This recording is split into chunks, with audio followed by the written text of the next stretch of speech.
Back in junior year of high school, when I was 16, my family and I were moving to a new apartment.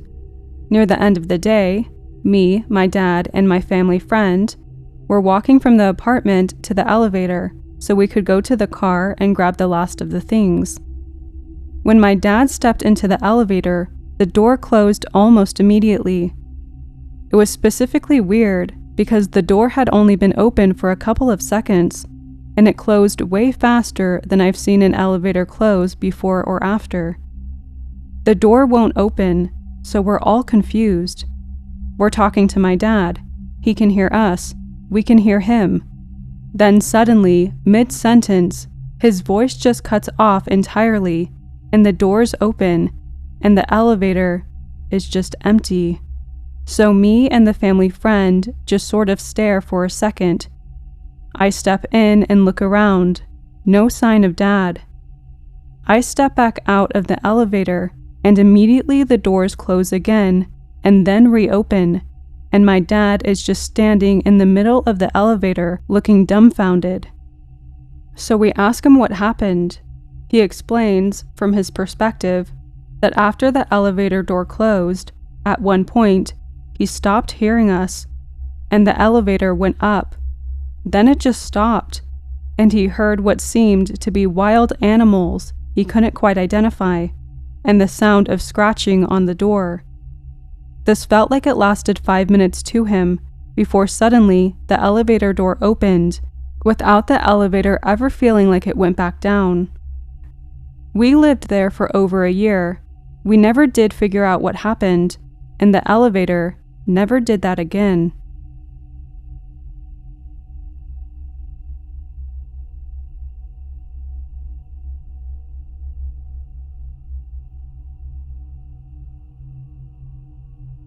This happened to me in December 1969.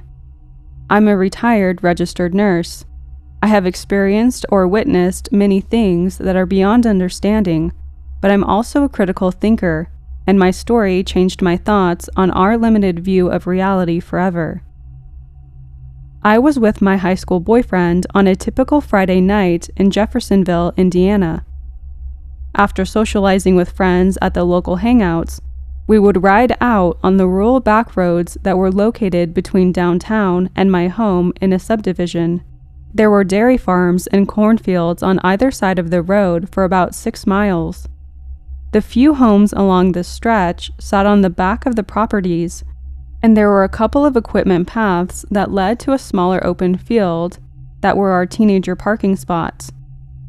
Past that, the 2-lane narrow road was heavily wooded with no homes or cleared property for 10 miles. This particular road had many curves and hills, which is typical for southern Indiana. Sparse population and teenage driving led to many accidents. There were no cell phones in those days, and standard operating procedures if one saw an accident was to stop, help, and pray for another motorist to appear to flag down, to send to the nearest house to call the police and ambulance, or transport the victims to the hospital yourself. It was a very cold December night, and snow flurries began. We left our parking area immediately as my curfew wasn't to be missed. The remainder of our drive to my home was through the wooded area, and on straightaways we saw taillights quite a bit ahead. As we were approaching the second sharp curve, we saw headlights shining from the ground level and at an angle towards us. We immediately slowed and pulled as far off-road as possible. The grille was damaged, and the passenger side had struck trees. The headlights in the otherwise pitch-black night were blinding. A fully restored, beautiful 1956 Chevy had apparently tried to take the curb too fast and had lost control. The car was off the road on its roof. My boyfriend Greg grabbed his flashlight, got another for me with a first aid kit from the trunk, and we ran to assist anyone that might be injured. The headlights had kept us from seeing how many passengers the car held. I clearly remembered my heart pounding from the adrenaline and my mind fearing injuries as nobody was shouting back to our calling out, and nobody was attempting to get out of the car. I could smell the strong odor of gasoline and burned rubber. The engine was running and making a knocking sound. Greg got down on his knees and opened the driver's side door, and I opened the back. The car was empty. He reached up and turned the ignition. The engine was now off, and the woods were silent. Nothing was making sense. Our headlights and flashlights were giving us light, and we started searching for a possible injured person. The windows were rolled up and starting to fog. Greg had already searched the interior. At this point, our assumption was that the driver must have gotten out, and we just hadn't seen him or her. We didn't understand why they hadn't answered us as we ran to help, or why the car had been left running. We continued to search for a person around the wreck. We tried to go into the woods, but the underbrush and steep embankment was impossible to climb. At this point, we decided whoever was driving must have just walked away. We got back into Greg's car and drove slowly 3 miles back, then turned around and drove slowly the next 6, fully expecting to see somebody needing a ride home or to a telephone. We were relieved that the driver must not be hurt, but couldn't imagine why they didn't see us and how they had left on foot without us seeing them. No other vehicles had come down the road. At this point, the remainder of the road we drove was covered with snow, and we saw no tracks. There were no houses. We went to my house where my parents were waiting as I was really late. Greg told my father what had happened, and then described the car and how beautifully restored it was in case he knew to whom it belonged. The whole incident just left us baffled. By the next day, we decided that maybe there was a house in the woods or a side road that we missed. We both were just really unsettled by it. We didn't know why we were worried about what now appeared to be a non-event. The next day, we went back to the scene of the accident. Both of us felt that we would find a house close by that had gone unnoticed or a side road. Something. We didn't understand why we were still dwelling on it, but little did we know that quite opposite was what we found. The car was still there, but it had been moved into a clearing of trees. There it was, still on its roof, the damaged grille and front fender damage, the accident on Friday night. Here we stood on Sunday afternoon at the car. The paint was faded. The body was completely rusted through over majority of it. The tires were completely rotted and rims were rusted. The interior was dry rotted and covered with mold.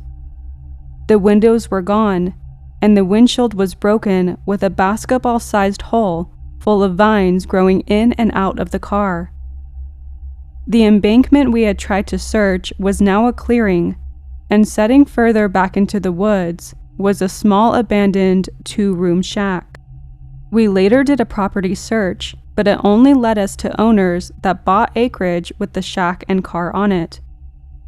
All we were left with was a lifetime of questions surrounding a cold December night. It's been years now, but that night still haunts me.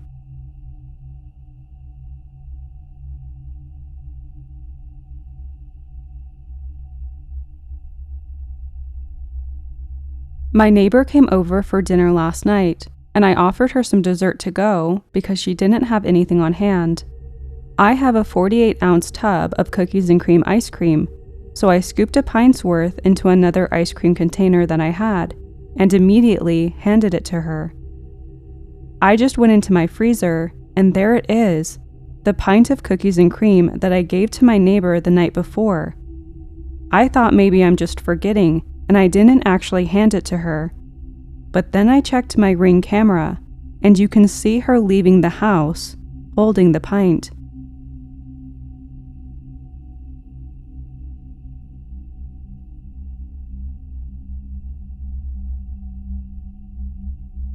I have an 18-month-old baby girl, and part of our routine every Monday, we walk from our flat to a park and back, via a different route through another park, because she likes to look at the cherry blossoms. We've done this every single Monday for around 13 months now. I've never changed the route, and it's roughly the same time every week. We took off, got to the first park, and all was okay.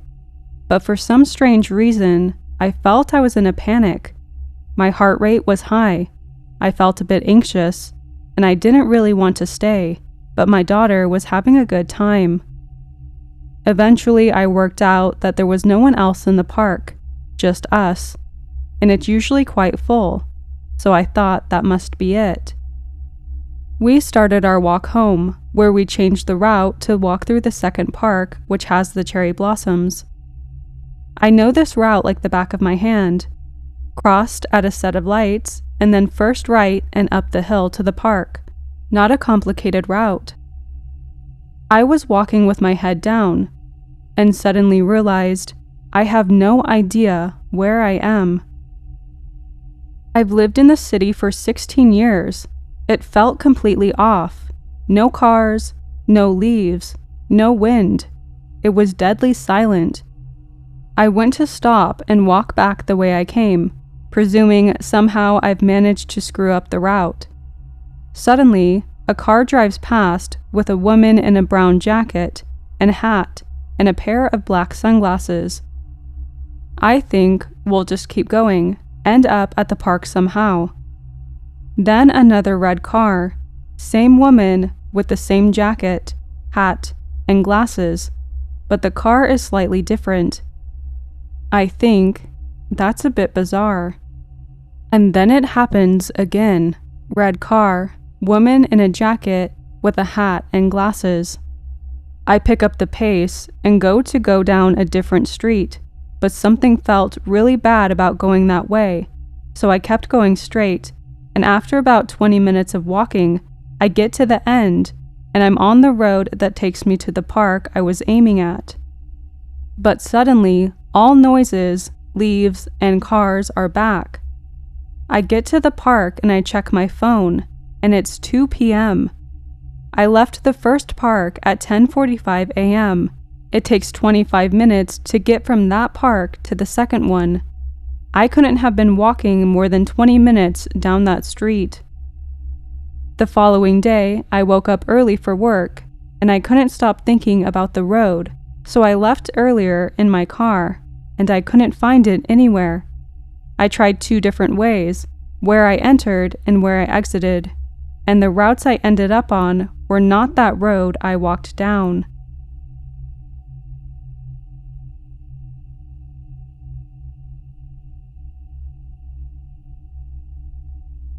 In 2007, a friend came around to my house. We were going rock climbing, but first, coffee. I boiled the kettle, took 2 mugs, placed a spoon of instant coffee in both, no sugar or milk for either. We chatted about the plan for the day while the kettle boiled. Then, when it was boiling and steaming up my small kitchen, I poured the boiling water into the 2 mugs, stirred, handed him one, took one myself, carefully took a sip, and it was stone cold, like I'd made it with water from a bottle in the fridge. Matt, is your coffee okay?" He looked at me quizzically and said everything was fine. I showed him my stone-cold coffee. Having just watched me make it, neither of us had any clue how.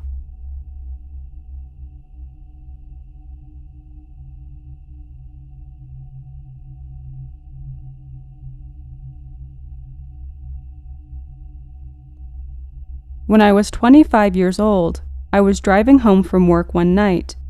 I lived in Los Angeles at the time. I was driving on Sunset Boulevard heading west towards my apartment in Brentwood. For those that are not familiar with the area, there's an expanse of sunset near UCLA that is very curvy. It's 2 lanes on either side with no shoulder. It was 8:30 on a Saturday night, so there was some traffic.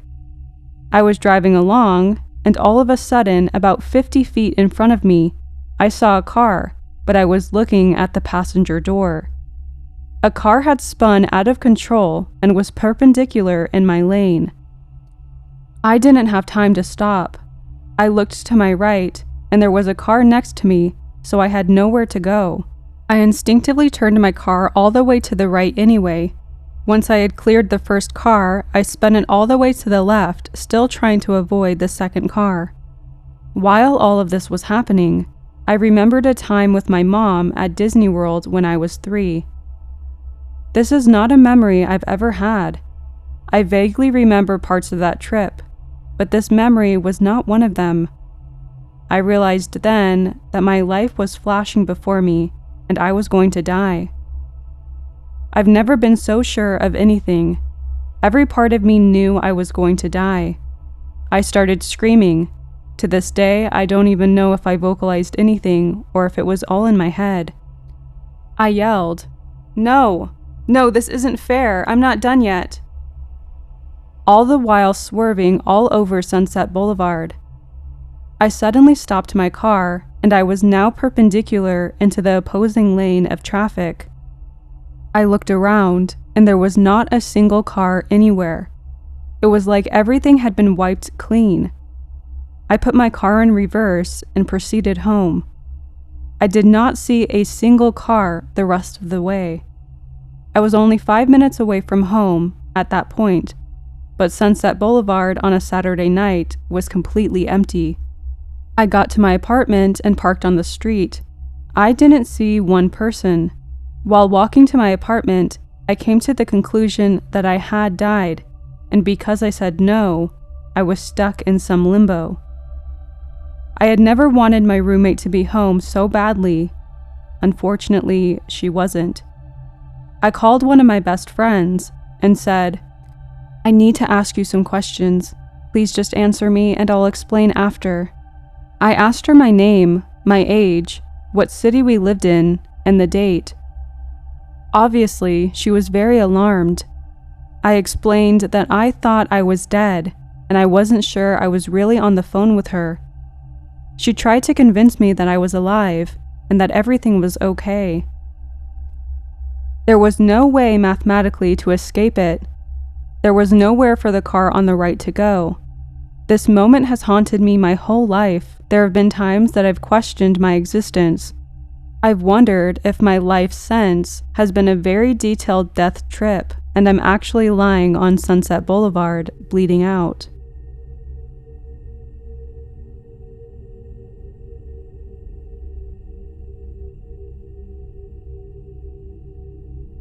I went to work at 6:30 a.m. as usual. Everything is normal up to this point, until I reached the building where the security guard wasn't there and the gate was open. I thought to myself, maybe he just went somewhere. So I went in and parked my car in the usual spot. Now to explain the layout, there are 3 elevators and facing them, one door behind, is the stairs. And when you face the elevators on your right, there is a big door. And on the left, there's the water closet door on every floor. I developed the habit of taking the stairs since I worked on the 4th floor, and I try to be active. So as usual, I went into the building and opened up the stairs door. It was weirdly dim, but I thought nothing of it, and I climbed to the ground floor, passing the closed door, and the next flight of stairs was even darker. I heard a weird low rumble from up the stairs. Going up, I can see the door is open and it's dark. When I reached the door, I was stunned. The 3 elevator doors are not there. It's just a wall, with the small monitors glowing faint red, all of them saying G. I peeked from outside. I noticed that the other doors are missing too. It's just a dark room, with only the elevator monitors. I partially closed the door and noticed that the sign that says 1st floor wasn't there. I felt cold, so I ran to the 4th floor and went to my office, trying to process what I saw. On my break, I went down the stairs just to find that the door has the sign, and inside, everything is normal.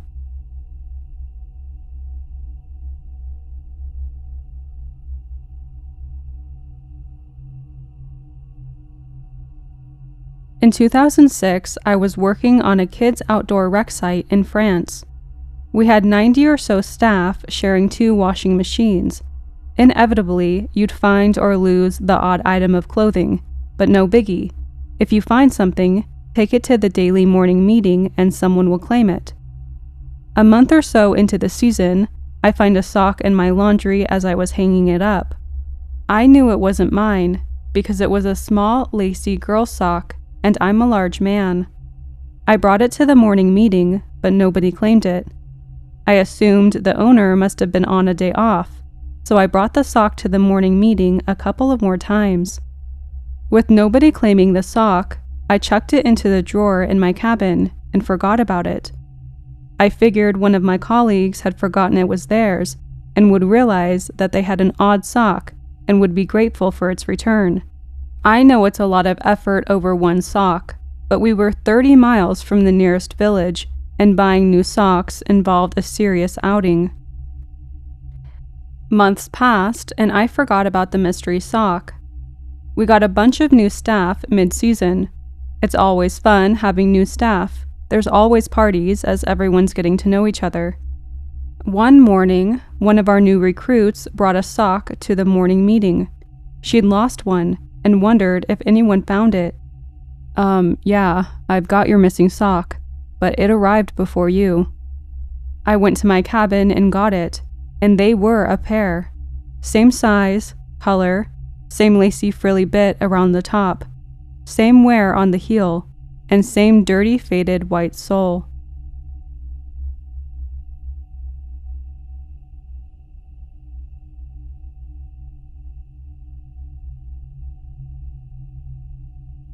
About 13 years ago, my sister and I were living in different states. She was in Louisiana, and I was in Virginia. I knew if I got a call from a 318 area code, it was someone from home, Louisiana. One night, I was in my apartment in Virginia watching SpongeBob or something, and I get a phone call from a 318 number that I didn't recognize, but I answered it anyway. Before I get into the phone call, I should say that a lot of people in my hometown call their siblings sister or brother, rather than their name. So I picked up the phone, and I heard my sister's voice. She kept saying, "Sister, sister, sister," over and over. She wouldn't answer any of my questions. She just kept saying sister, and hung up. I called the number back. A man answered. I asked him about my sister and why she had just called me from this number. The man on the other end assured me that he had never heard of my sister. We have extremely unique names that you'll not hear anywhere else, and that his phone never dialed my number. So I started to get super angry. I called him a liar and told him I was going to call the police in Shreveport. He hung up after he told me that he didn't know us. Before I called the police in Shreveport, I decided to call my sister's actual phone, and she answered. She said she didn't call me, and she didn't know the number that she allegedly called from. I remember it like it was yesterday, and it still bothers the hell out of me. My sister called me, sounding like she was in trouble, and I'm still extremely confused.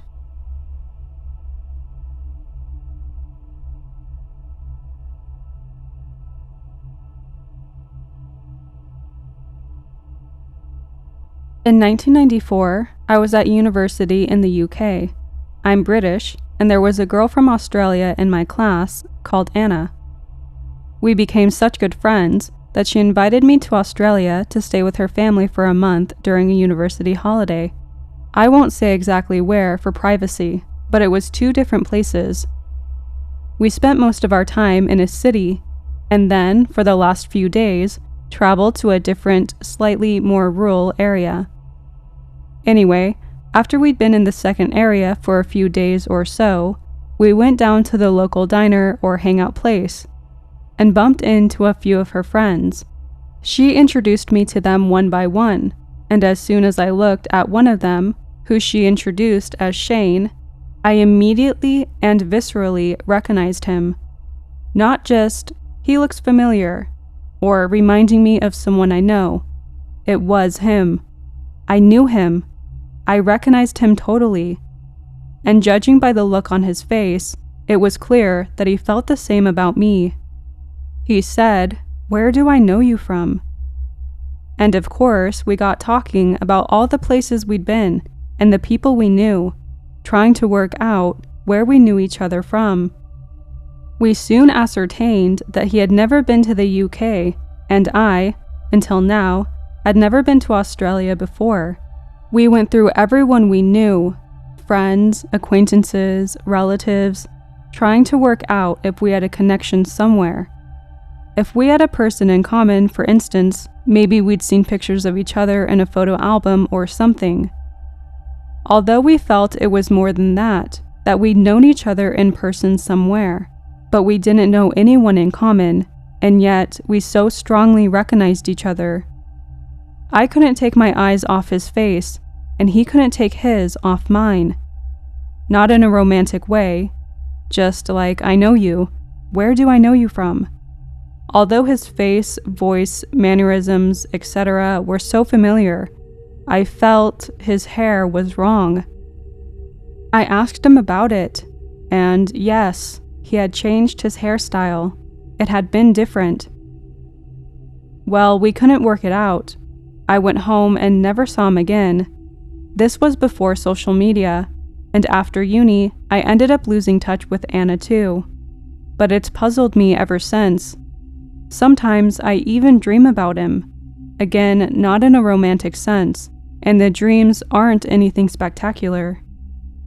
It's just random normal dreams, but he's sometimes in them. Sometimes not for years, but then he pops up in them again. Just average dreams, and he's just sometimes one of the characters. And although these dreams are otherwise normal, those dreams always feel different because those dreams always end up becoming lucid. Because when he appears in them, I'm suddenly like, "Oh, it's you." And it kind of shocks me out of the dream state, so I become lucid. And then I just can't help waking up, no matter how hard I try to stay in the dream.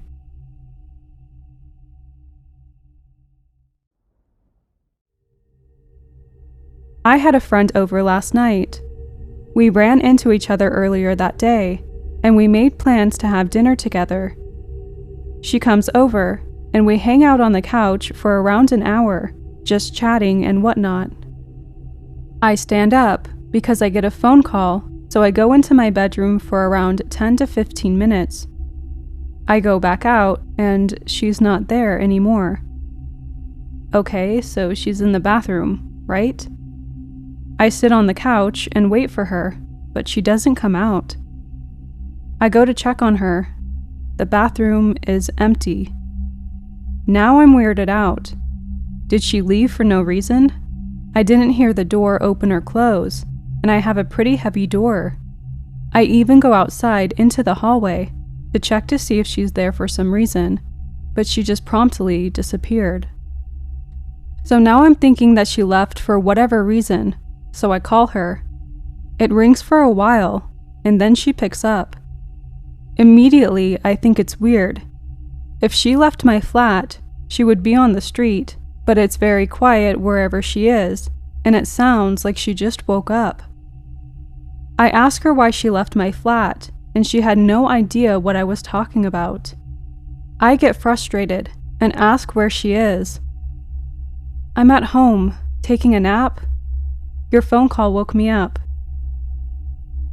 I could hear rustling sheets, and as I said, there's no way her side of the phone call would be so quiet if she just left my flat. I live in a very busy area. I request a video call, and there she is, in her home, in her bed. She has no makeup on, she's in her PJs, looking confused, and her eyes are still kind of puffy from sleeping. I ask her if she remembered coming to my flat. She looked confused.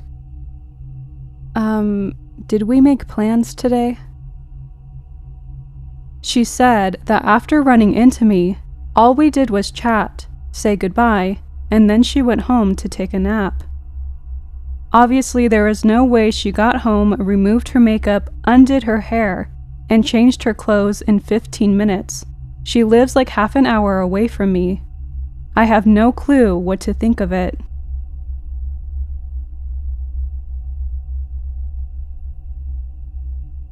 I live alone. I fell asleep on the sofa with my phone next to me. I woke up a couple of hours later and I couldn't find my phone. I finally used Find My Phone to get it to ring. I could hear it upstairs. It's in my bedroom somewhere. It was coming from my bed, by the pillows. I lift the pillows and duvet, not there. It's actually inside the duvet at the top.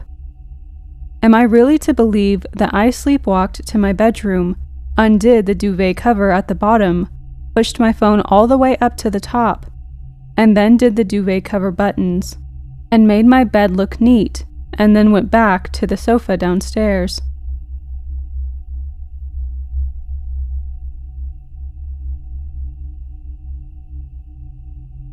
I'm a preschool teacher, and I have 2 co-teachers with me in the same room. Each of our kids has their own hook to hang their backpacks on, labeled with their name. One day, I was taking pictures of each kid doing a specific task, which happened to be next to the backpack hooks. We have to be careful not to have any identifying things in the background, like other children's faces, certain names, that kind of thing, because we send the pictures to their families. I took a picture of a student, let's call him Caleb. I was looking in the background and I noticed that his name on the hook was in the picture, which I thought was a pretty cute coincidence. Now Caleb's hook is next to another student's. Let's call her Steph. The next week, I'm looking at the hooks, and I say to my co-teacher, "Hey, did you switch Caleb and Steph's names on the wall?" She said no, and then looked. Their names switched places, because we know for a fact Caleb's hook was on the end, and now it wasn't. So we thought it was probably the other teacher or something. We asked the other teacher. Nope. Then I remembered. I took the pictures next to those hooks. I'll easily look at them to see their order.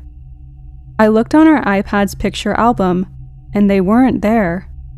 None of the photos I took of anyone were there.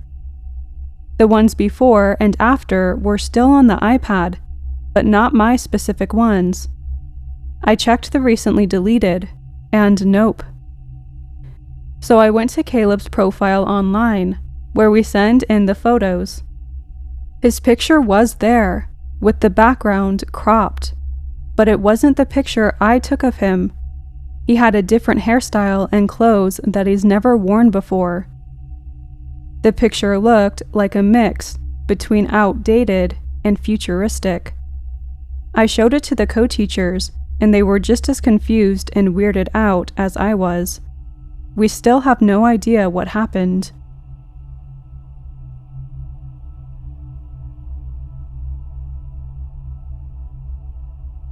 I was sitting in the car outside my house with my boyfriend at the time, parked under a tree. The tree had these little acorn things that would fall off. We were just talking, and we heard one hit the top of the car, then land on his shoulder. There were no windows open. The sunroof was closed as it was 9 p.m. It was like it fell through the car. It's a short story, but I always find it funny when I remember.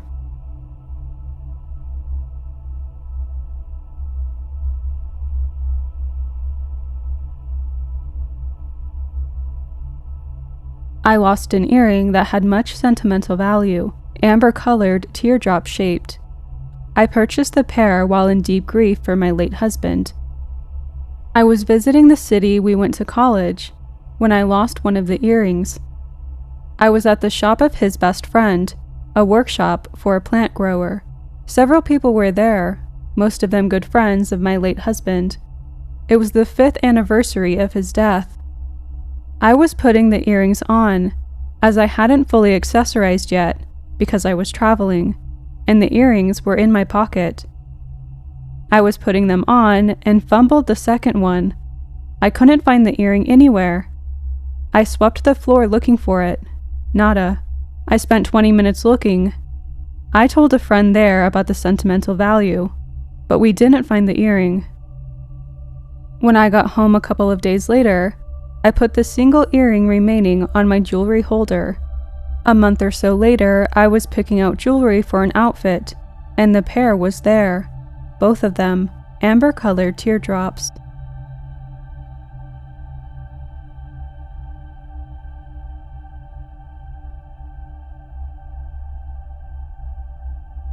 I took my son with me to the office yesterday because he didn't have school.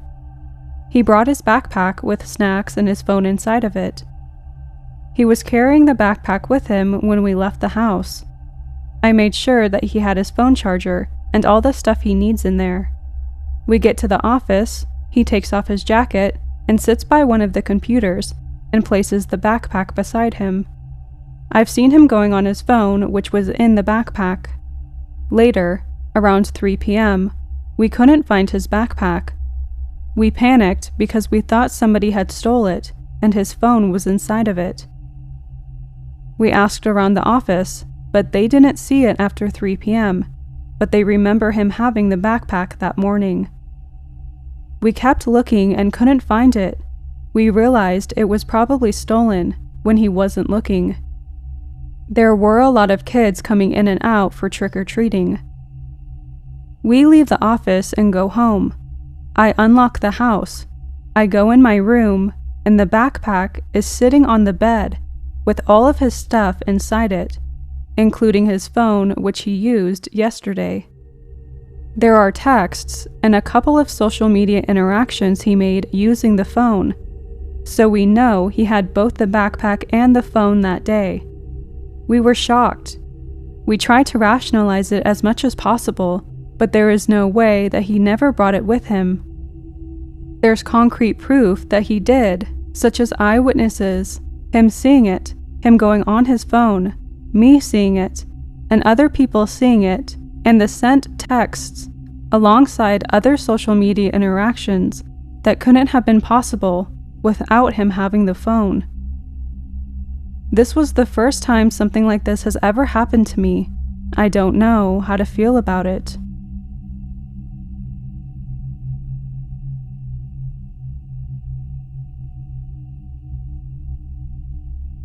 This could be taken as a really wild coincidence, but in 2007, I lost my Sony CyberShot digital camera. I was with my friend taking pictures, and I left it on the steps of a school. I went back later, and it wasn't there. I was so sad. The memory card was huge and had years' worth of photos on it. Fast forward to around 4 to 6 months after I lost my camera. Me and my best friend were walking along a completely different street, and I happened to see a memory card on the floor. I grab it because why not? It was mine. The one from the stolen camera. It seems very obvious, right? Someone found it and took out the memory card and tossed it. Cool. I live in Brooklyn, New York. My neighborhood is home to I think like 129,000 people. How on earth did I find this memory card months later, 20 blocks from where it was lost?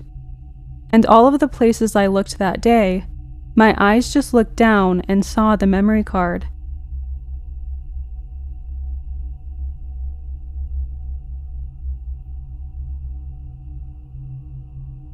This happened this summer at a barbecue I had with some of the neighbors on our street.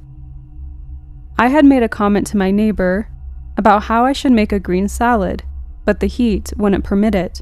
This is important for later. The afternoon carried on as normal. The sun started to set, and I suggested we get a game of cornhole going.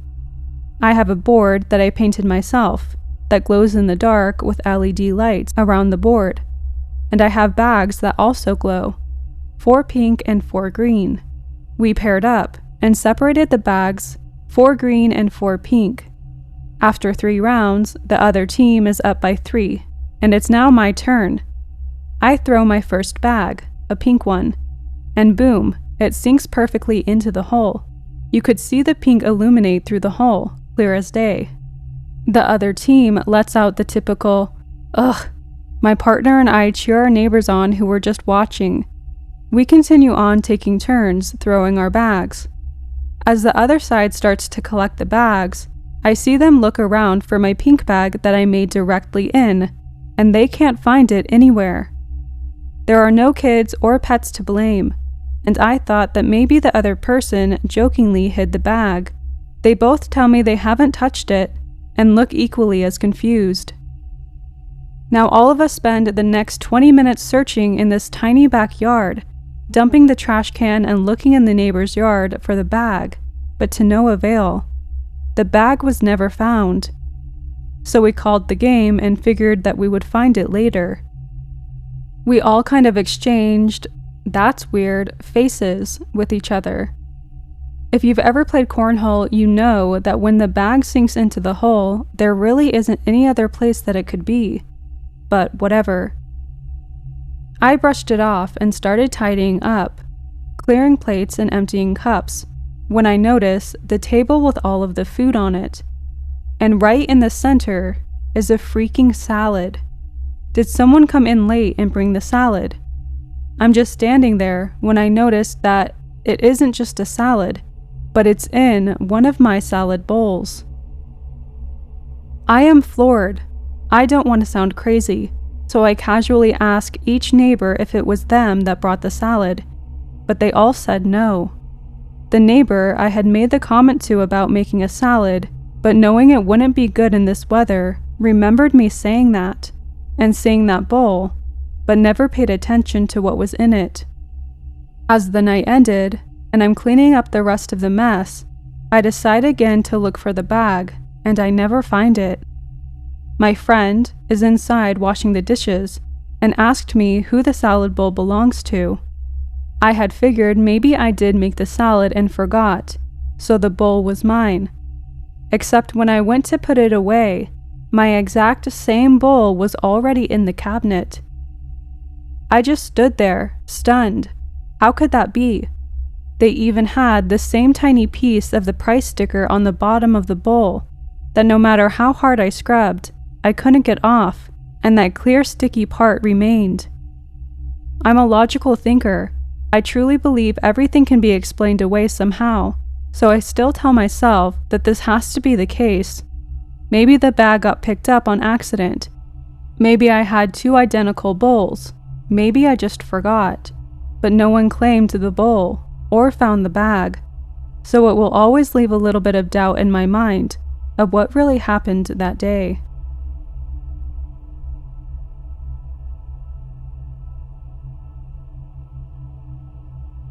My house is in a pretty small neighborhood with no shops nearby, the closest one being a 20-minute walk across a huge field with tall grass surrounded by trees that people mostly use for dog walking.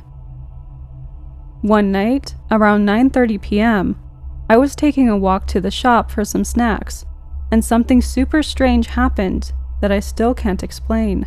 The field has a gravel path right down the middle, leading from one side to the other.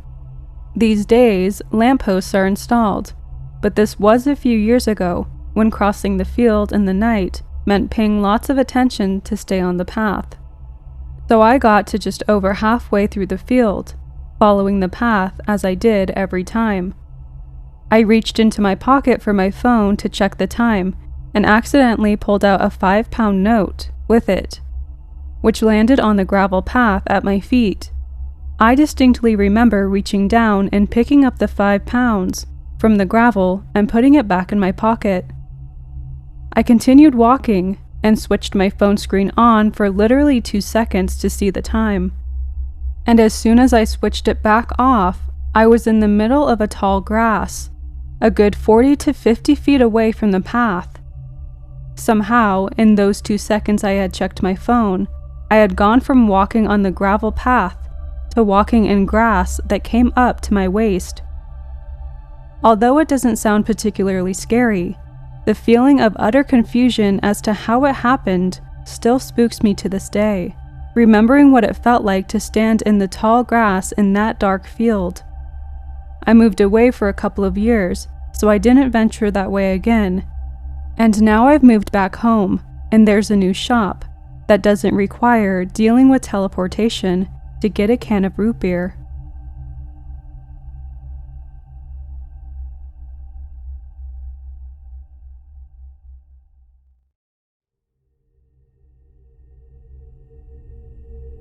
I am a teacher, and over the summer I nanny for a family. They have a 1-year-old, and I have known his parents for about 5 to 6 years. Every weekday morning during the summertime, I arrive at their home, somewhere between 8 and 8:30.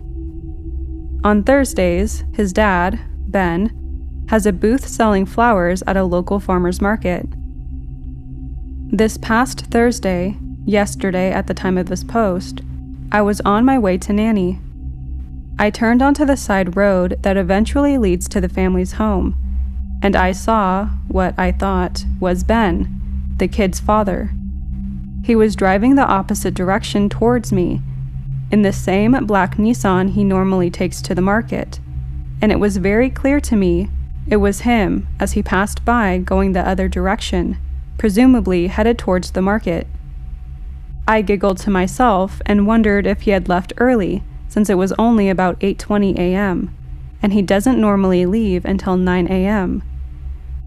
I had an internal monologue about how funny it would be to tell his wife I had just passed him, and planned on asking if he had to leave early for that day for some reason. I know this man well, have seen him and his car many times, and I was sure it was him. However, when I arrived to their home about 3 to 5 minutes after, I was in shock to see his car there. I was even more in shock when I walked in to find him in the kitchen prepping breakfast with his son. I swear I had just seen him. I told him and his wife about this, and they agreed it was weird, especially considering the rurality of the area and the lack of anyone locally matching Ben's description or their car.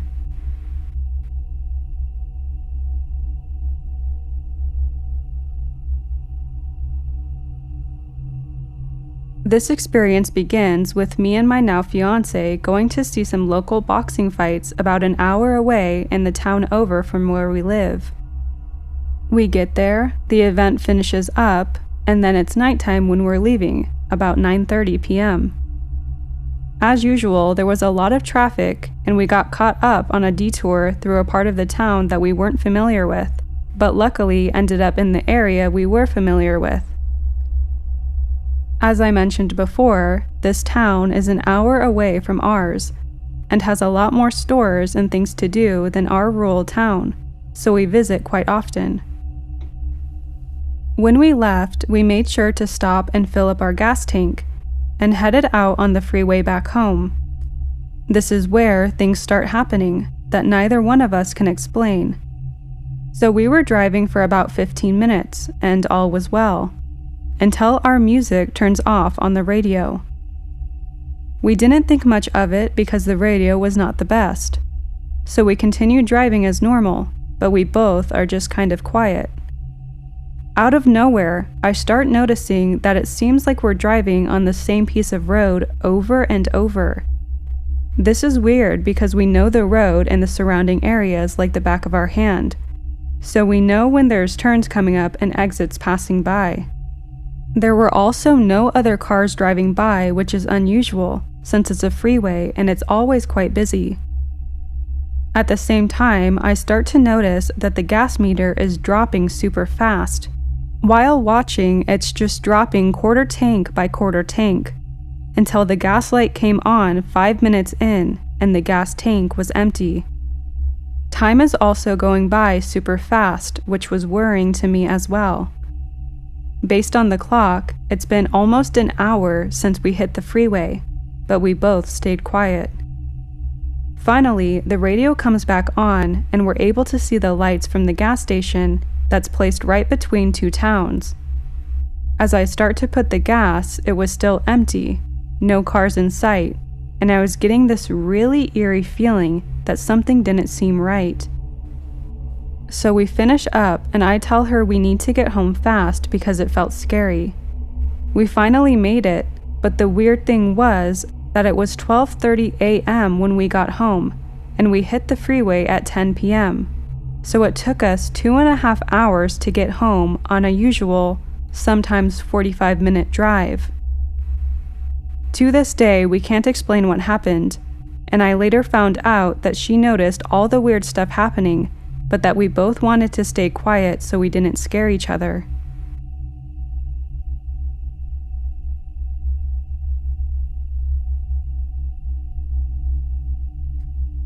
On Wednesday of this week, I was outside around 7:30 p.m., watering our plants around the house. On my way out, I set my phone and my drink on the patio table and make my rounds. When all the plants had been watered, I grabbed my phone and drink and sat in my patio chair. I opened my drink and grabbed my phone to browse, but it was dead. I had a small bit of panic over my dead phone that left me feeling guilty. It was too hot to stay out. I grabbed my phone and headed inside. As I bent over to turn off the fan, in my head I thought, why did I just feel panic? This is stupid. I'm going inside to get my charger just to stare at my phone some more. I opened the sliding glass door to see my husband laying on the couch. He saw me holding my phone and drink. I turned around and asked him if he wanted my drink as I had changed my mind. He said maybe and put it in the fridge. I walked to the fridge and sat the can on the shelf, grabbed a kombucha and took a sip. When I turned around, I realized dinner needed to be put away. I walked to the bathroom right next to the kitchen, and I recall not having my phone. I didn't set it down when I was washing my hands. I started organizing the fridge and putting the food away when I thought I should put my phone on the charger, so it's charging as I do this. Then it happened. Wait, where is my phone? In my back pocket? No? Did I put it in the fridge? The search ensued. I looked in every area I had been since entering the house 10 minutes ago. I searched high and low, and when I asked my husband to help, his response was, "Didn't you just have it?" I said yes, and I wouldn't ask you if I wasn't completely dumbfounded. I am good at sounds. If I dropped it, I know what my phone sounds like hitting the ground, and I would have noted that. We searched everywhere. Searched the trash, recycling, fridge, freezer, cabinets, bathroom, and living room. Could the baby have moved it? No, she was sleeping in her crib. I went out to water after she was put to bed. When I say everywhere, like every crevice outside and in and then some. I am losing my mind. It was late and I thought I'd keep looking tomorrow with fresh eyes. Come Thursday, throughout the day, I continued to look and organize every inch of our home. When my husband got home, he looked again and nothing. Friday, same thing. I never left the house. It's now Saturday morning and nothing. My phone has just vanished and I have no idea. It was in my hand. I don't recall setting it down or it not being in my hand. I just can't explain it.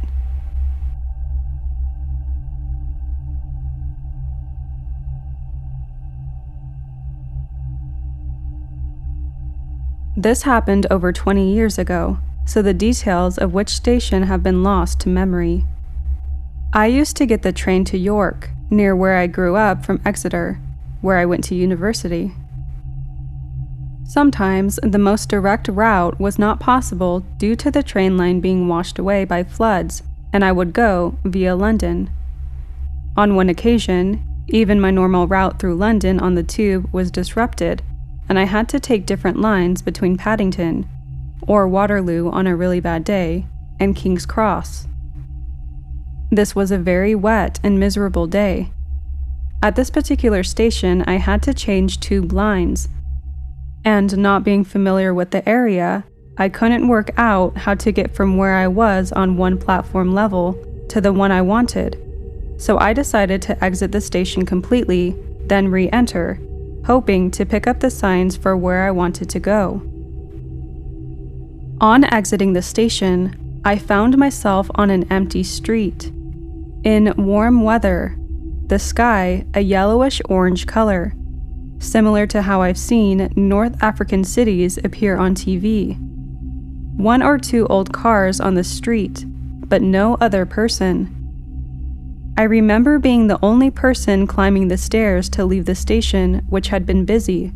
I remember thinking it was a bit odd.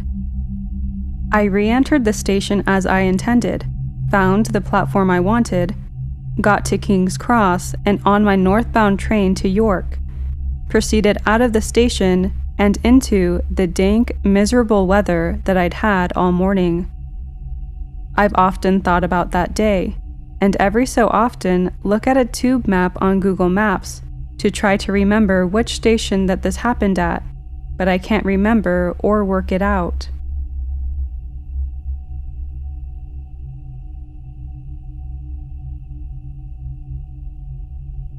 I'm sitting on the couch with both my kids.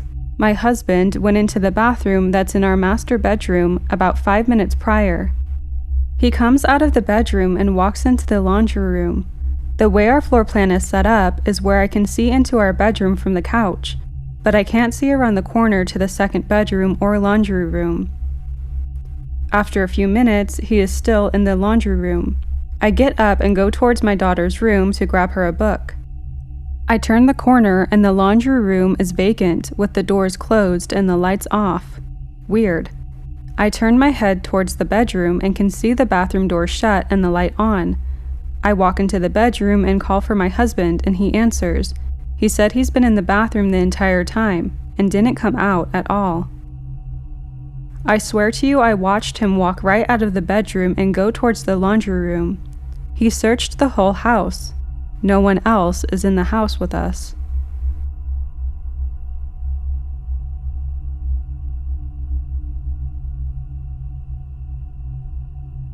I was calling my grandmother from my mobile phone on her landline. I was in a place with poor mobile connection. My grandfather, who passed away around 14 years before, answered the phone. It was the same voice, in the same way he used to answer the phone when he was alive. I froze for a moment, then I said, "Oh, sorry, maybe I called the wrong number." Then I hung up. I checked my dialed numbers, but it was the same right number that I've already had saved in my phone. I didn't even type a number to call it. I just picked her name from the contacts and called. Then I recalled her again, just by clicking on her name from the last call, where my dead grandfather answered, and my grandmother answered normally.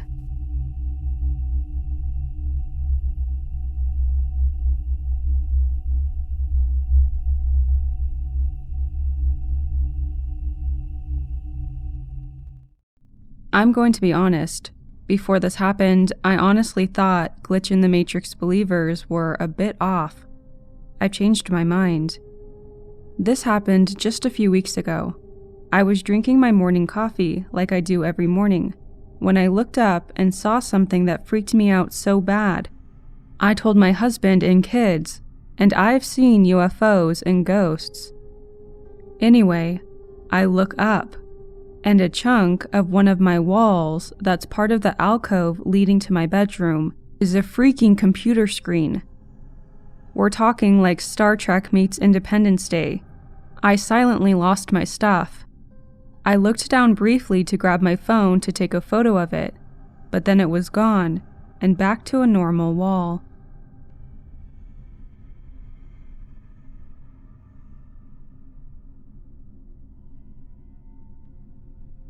I was singing in the shower the other day, and I stopped for a split moment to bend down to get some shampoo.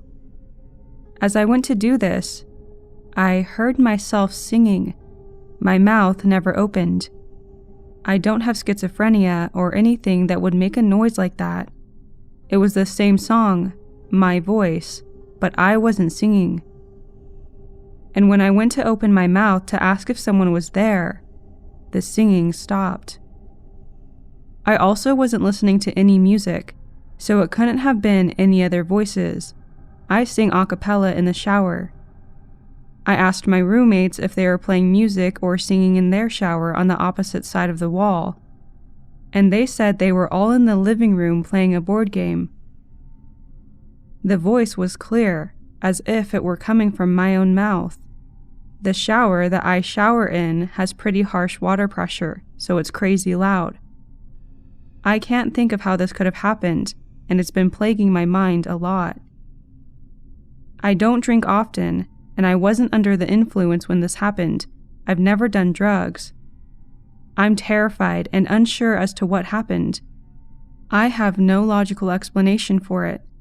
I am floored. Nothing like this has ever happened before.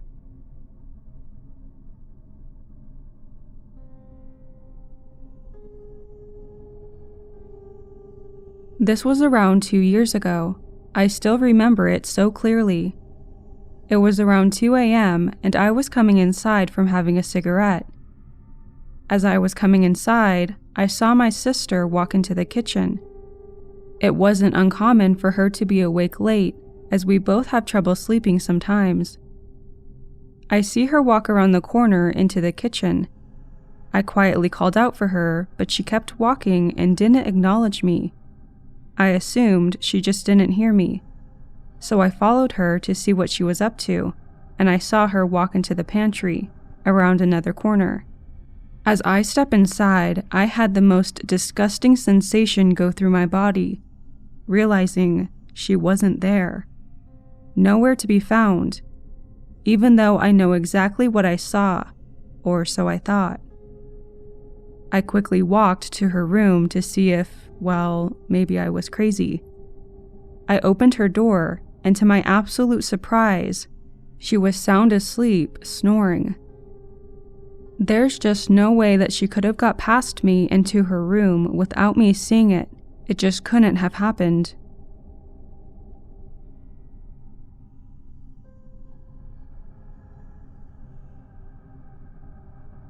My friends and I would regularly play Dungeons & Dragons in person until quarantine hit. Since we couldn't see each other, we eventually settled on doing some sessions from home over the internet. I keep my dice in a tiny drawstring bag, like most people do, and keep that bag in my backpack. One time, as I was preparing for an online session, I poured my dice out of the tiny drawstring bag onto my bed. I counted 6 dice instead of the 7 that there should have been. My first thought was one was still in the drawstring bag, so I grabbed the bag and completely compressed it with my palm. The entire thing was clenched in my fist, and I didn't feel any dice in there. I subsequently looked on and under my bed, in my backpack, and any other place I could think of. It was frustrating, as I thought I lost the dice out of my set, until I grabbed the drawstring bag again, and it was just in there.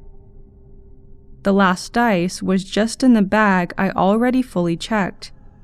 I cannot stress enough that I compressed and flattened the entire drawstring bag in my hand and didn't feel anything. It really baffled me, and none of my friends believed me.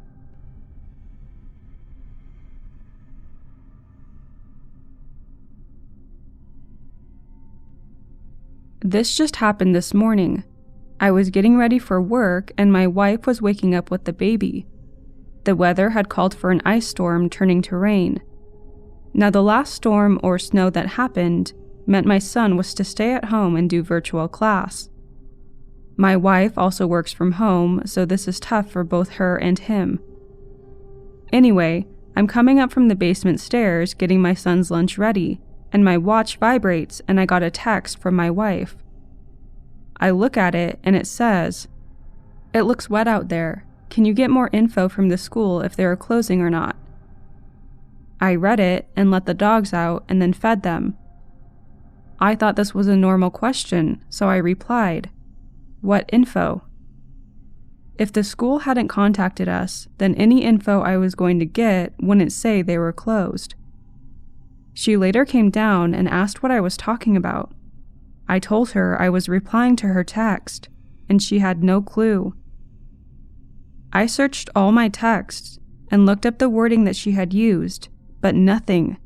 Nothing. She's laughing, but damn. I even replied to her question with no evidence of her text. Not on my watch, not on my phone, not in her mind. Weird. Something is glitchy here.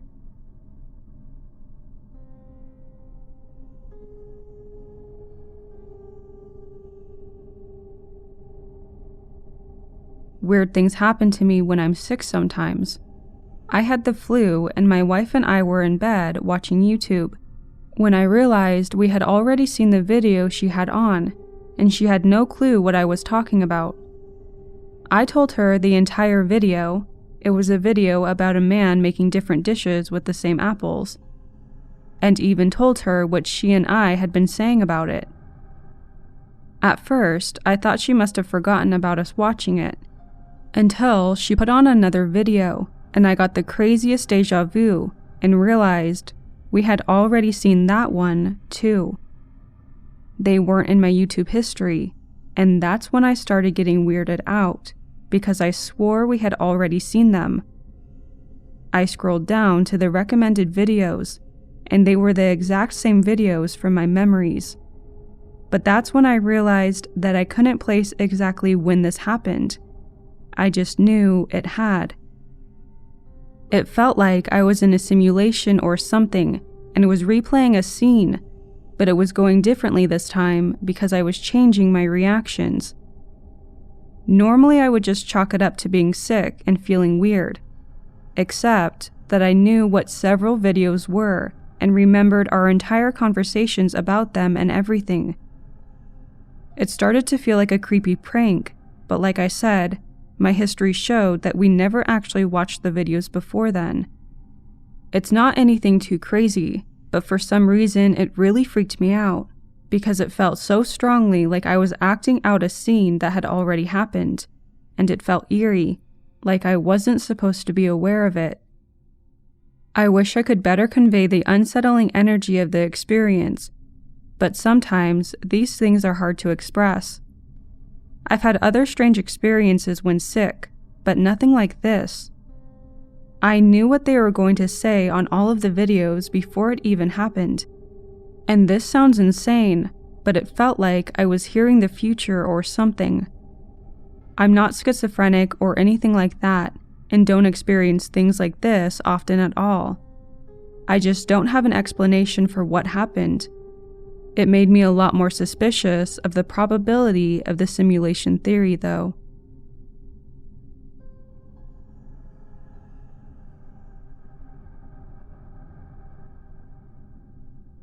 This happened a few days ago. I'm an only child and I live at home with my parents. My mom is currently in a different state for work and has been there for 10 weeks.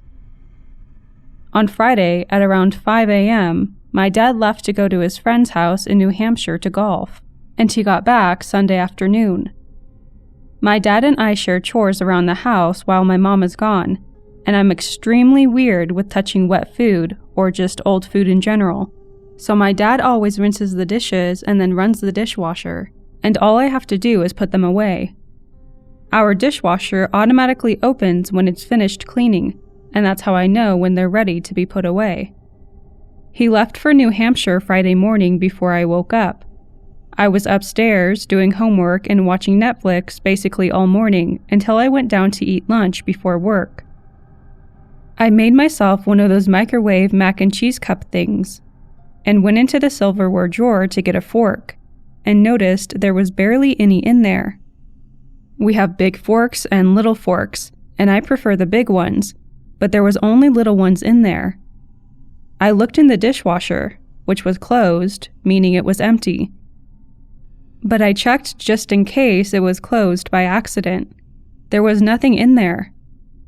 I remember being super confused, because the sink was empty and so was the dishwasher, so I had no clue where all of the dishes and silverware were. I decided to just ask my dad later when he called in to check on me, as he always does when he's away, and just grabbed one of the forks from the drawer and ate my mac and cheese. After I got home from work, I made myself some pasta for dinner.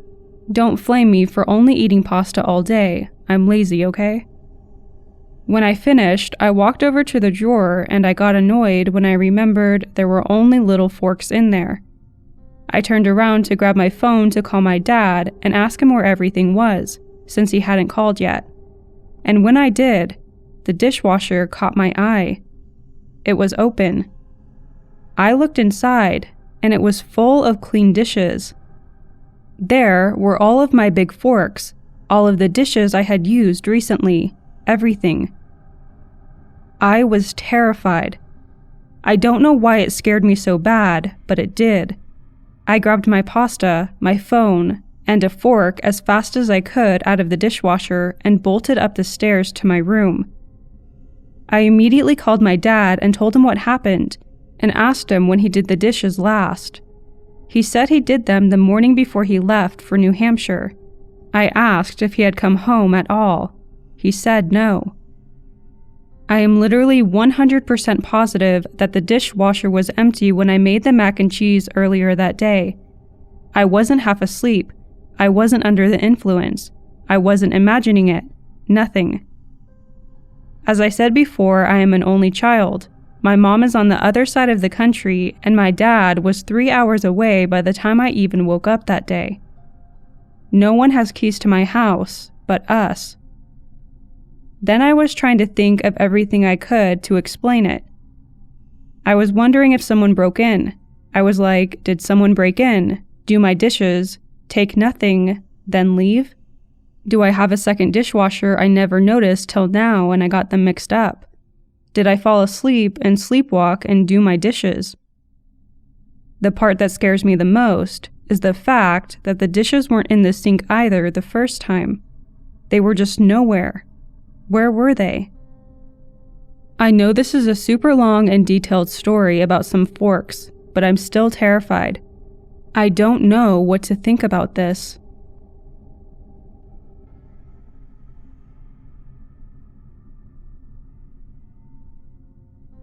This happened to me this morning when I got into work, and I have no idea whatsoever how it happened. I arrived at work this morning at 7:45, and I sat in my car for nearly 10 minutes before gathering my lunch and exiting my car to head into work and clock in. My fellow office mates, 8 of us total, tend to arrive after me 2 or 3 minutes before we begin our day at 8 a.m. Today was different.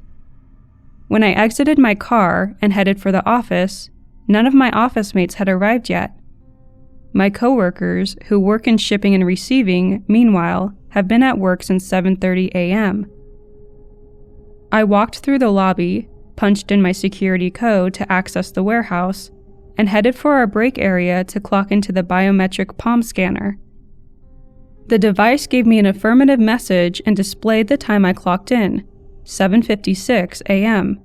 Great. I opened the refrigerator door and placed my lunch toward the back of the top shelf before heading to the one and only stairwell to my office. This is where the glitch happened.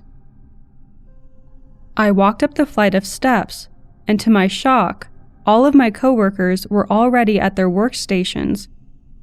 I asked, completely startled, "When did you all get here?" They looked at me confused. Claire, our marketing manager, said, "We've been here for an hour. We're about to head to the boss's office for the production meeting. Where have you been?" Still shocked, I said, "Where have I been? It's only about 3 minutes before 8, as I gestured toward my workstation. The time on my lock screen said 8:58 a.m. Somehow, I lost an hour of my time walking up the stairwell to go to my office. This happened about 15 years ago. We were on our annual family holiday, and my sister and I decided to go for a walk on the Norfolk, UK beach we were near. Our dog Bella, a Bichon Frise, loved going for walks, but today she completely refused and would not budge. We thought it was funny how stubborn she was being, and just went without her. About 30 minutes into our walk, I told my sister to watch out as there was horse poo in our way. Up ahead, we could see a woman with blonde hair on a brown horse, and we both commented on it. As she got closer, she was not on a horse, nor were there any horses around. That was quite weird to us, as we were both sure she was on a horse. Another 20 minutes in, we were suddenly surrounded by hundreds of dead crabs. It seemed odd, but we also discussed that, being a beach, it wasn't that out of the ordinary to see dead crabs, just not usually that many. We stopped for a bit, just to enjoy the sound of the sea coming in and out, but then I got a sudden rush of fear all over me. I looked to the horizon and saw what looked like a torpedo going across the sea line at a steady pace. I started to tap my sister to get her attention to show her what I could see. She could see it too, and we both started to freak out. We genuinely thought that the beach was about to be bombed. As the torpedo got to one end of the horizon, it turned around and started to come back.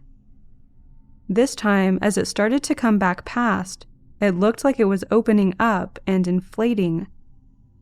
I checked with my sister, and she too was seeing everything I was seeing.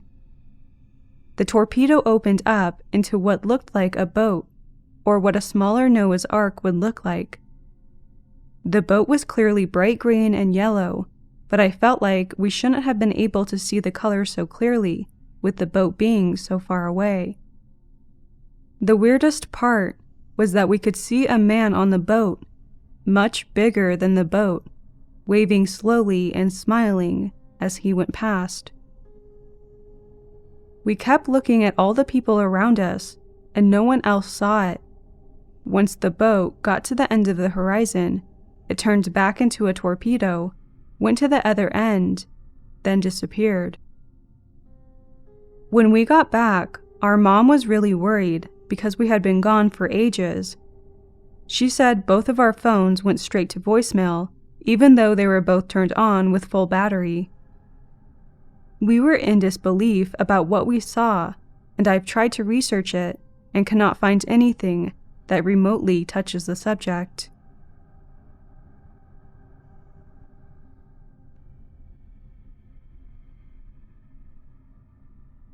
My husband and I had just bought our house. It's old, but new to us, and needless to say, buying a house puts a damper on the old expenses, so we had both been working a heck ton. I work as a veterinary nurse and work very long hours, starting my day at about 5 a.m., and I was getting ready for work. I grabbed a bagel and a Sunkist from the fridge and set them down on the mantel when I was tying my shoe. I grabbed my keys and coat and went out to start my car because it was the dead winter and below freezing outside. I went back inside and thought, a Sunkist for breakfast? Gross. And I went to the mantel to grab it and put it back in the fridge. But the Sunkist wasn't there. My bagel was still there, wrapped in a paper towel and untouched. I looked on the floor, near the shoes, and even went upstairs to see if my husband took it, but he was still snoring away.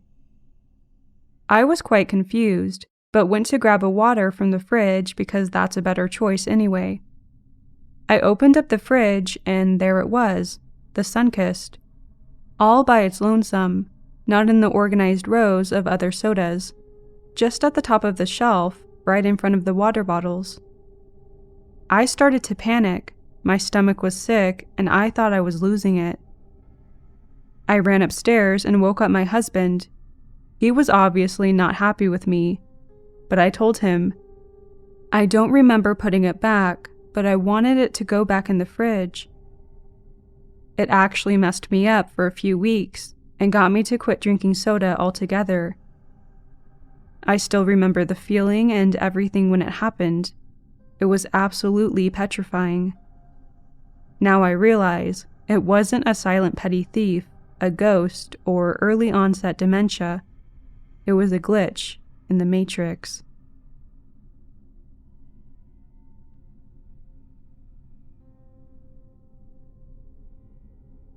When I was a teenager, I worked as a lifeguard in a water park. We had 5 slides that started from this one tower and ended at a single pool that was in line of sight. But with the layout of the park, it was a few minutes walk from the slide pool to the top of the slides again. One lifeguard sat at the top of the tower and another would be at the pool at the bottom. We would signal to each other if someone was messing around on the way down, or if we needed to pause the line for any reason. With the layout of the park, you couldn't just see the slide pool, but you could also see the entire park from the slide tower. You could even see someone as they walked the entire few minutes path from the slide pool up to the slide tower again. The last 2 hours of the day were always really slow on the slides, so I would frequently skip my breaks to sit on top and twiddle my thumbs for the remainder of my shift. Anyway, it's about 30 minutes before closing, and I'm doing my thing chilling on top of the slides. Only 2 kids, a boy and a girl, were going down the slides and coming back up since there wasn't a line at this point. As I said, it was a long walk, so the boy would come up and go. Then about 2 minutes later, the girl would come up and go. 2 minutes later, the boy again, and so on. Well, the boy comes back up and goes down slide 2. Slide 2 is completely enclosed. It's very fast and under a 20-second ride, and has about a 24-inch diameter. I'm bored, so I lean over the rails watching the bottom, and I never see the boy come out of the slide. A minute later, the girl comes up, and she says she wants to go down slide 2. I tell her to wait a minute and have her wait while I watch for the boy to come out. He never does. After a solid 2 minutes of me sending him down, I radio the guard at the bottom and ask if the boy came out. The guard said he never did. Then I scan over the entire park. There's maybe only 20 people in the park at this time of day, and I don't see the boy anywhere. At this point, I'm getting confused, but chalk it up to the boy coming down, jumping out the side of the pool, and going to the nearby bathroom. After finally concluding I must be crazy, I send the girl down slide 2. Sure enough, 20 seconds later, the girl comes out of the slide and runs off, no issue. A few minutes later, the girl comes back up and goes down slide 2 again, and comes right back out 20 seconds later. So I go back to waiting for the next person to come up the slide tower, when all of a sudden, the boy comes out of the bottom of slide 2. It had been at least 10 minutes since I sent him down, and the girl had gone through the slide as normal 2 times in those 10 minutes. To this day, I can't figure out what happened. Like I said, slide 2 is fast, narrow, and fully enclosed. There's no way to stop yourself on the way down. Trust me, I've tried. And even if he did manage to stop himself, there was no way that the girl could have passed by him at all. This boy just disappeared off the face of the earth for 10 minutes and respawned in the middle of slide 2 like nothing happened. I've gone over it in my head many times, and I still have no clue what happened to that boy for 10 minutes.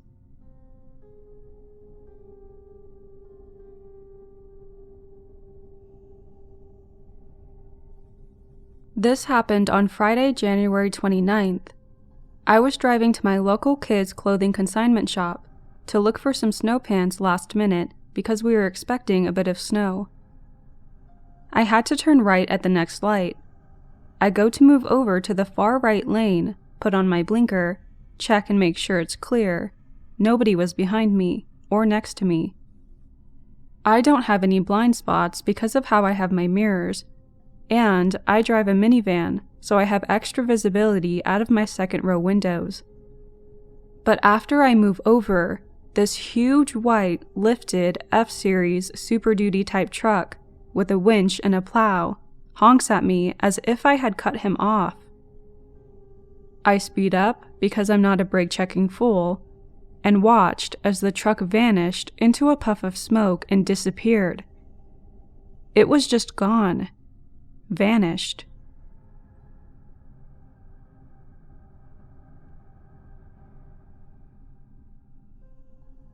It's an inside joke with my family that someone up there has my wires mixed up because I always have weird coincidences or unexplainable things happen. Here are a few stories of other people experiencing weird things that involved me but weren't caused by me. Number 1. A woman who frequented my dad's workplace convinced him that she knew me and that she sponsored me in Little League. I never played Little League, but I did volunteer at some games with my after-school club doing arts or snacks.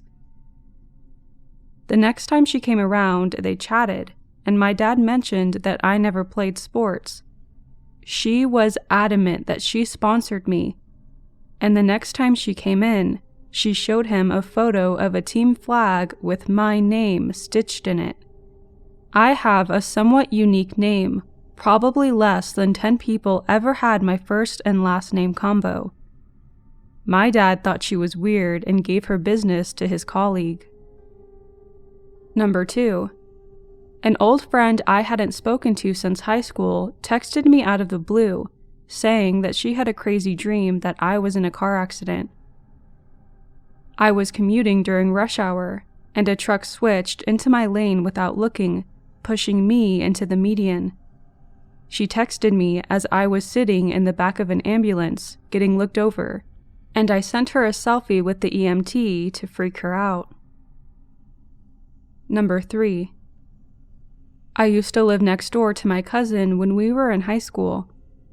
It was a duplex situation with stairs splitting the building into a left and right side, so our front door faced each other. I would often go over to escape chores at home or to just hang out. I'd text my cousin, "Come open the door," followed by knocking an obnoxious tune, and he'd come let me in.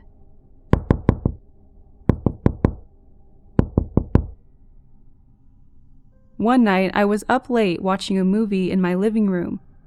I get a knock at the door, and I open it to see my cousin standing outside looking rather tired and annoyed. He asked me if I was coming over or not, to which I said, "No, I'm in the middle of a movie." He asked why I had been knocking on his door and texting him then. We checked my phone, and my outbox had 6 texts in a row saying, "Open door." It freaked us out, and I texted him while he was next to me. "What the hell, I didn't text that."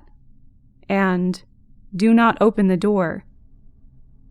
In between my 2 texts to him, another, "Open door," was sent. He had his messages open, and we saw all 3 messages pop up in real time. This was before I had a smartphone, so I chalked it up to an actual tech glitch. But my cousin maintains that he heard a melodic knocking on his door at the same time he got the first 6 "open door" messages.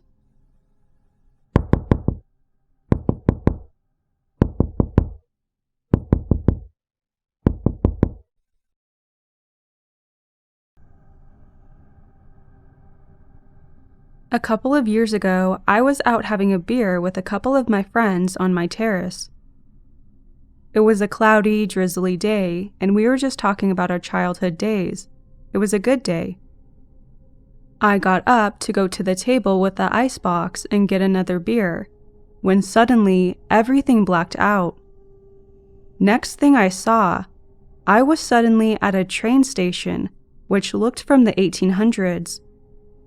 I don't even know if trains existed then, but based on the architecture of the station and people's clothing, it felt around that time period. I was standing under a giant clock, trying to make sense of what this place was and what just happened. Then I realized I had a ticket in my hand, which said, "First class reservation from Brussels to Mechelen." At this point, I would like to clarify, I'm from India, and back then I still hadn't traveled to Europe, So at that moment, I was still very confused as to where I was and why I had this ticket in my hand. I felt a sense of urgency as the train was ready to leave, and the clock I was under had struck 2:15 p.m. The departure time had already passed, but the train was still at the platform blowing its old steam horn.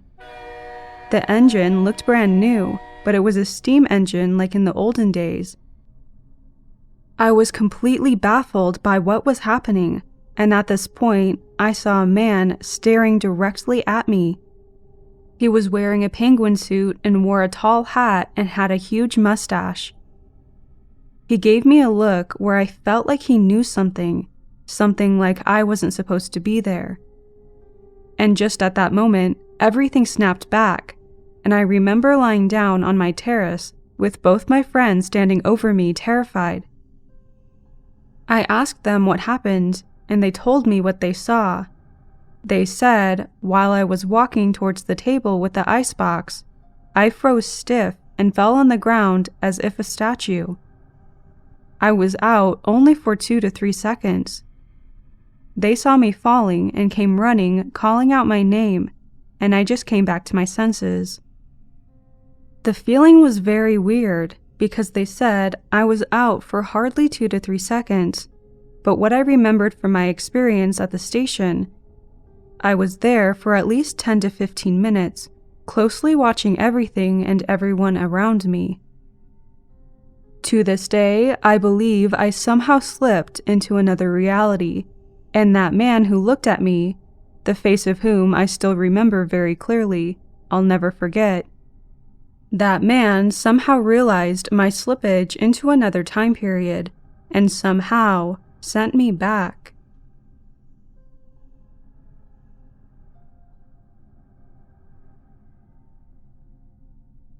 About 7 years ago, I was 16 and learning to drive. I was driving home one evening with my mom in the passenger seat. It was the perfect time of day where the sun wasn't shining, but it wasn't dark either.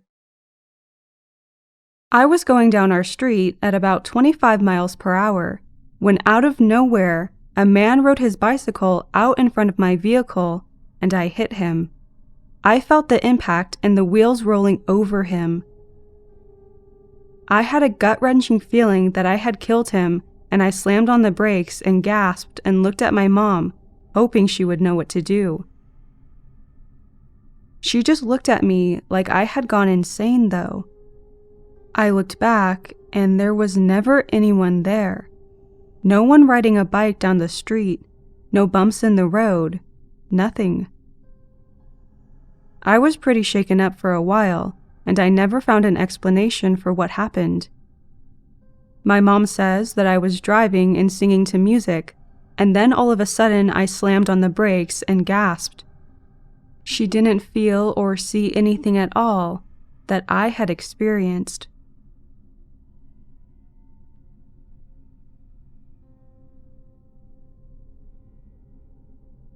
This happened 2 years ago. I was 20, living with my parents, and had just finished my second year of uni. It was late in the morning in June, and my mom asked me to go to the shop and buy her some milk. It's about a 10-minute walk from my front door to the shop. I left the house sometime between 11 and noon. When I get there, I'm surprised to see how busy it is for so early on a Friday. It's filled with secondary school kids, which usually only happens before or after school. I figured it must have been a half day, but I don't ponder it too much. I buy the milk and I make my way home.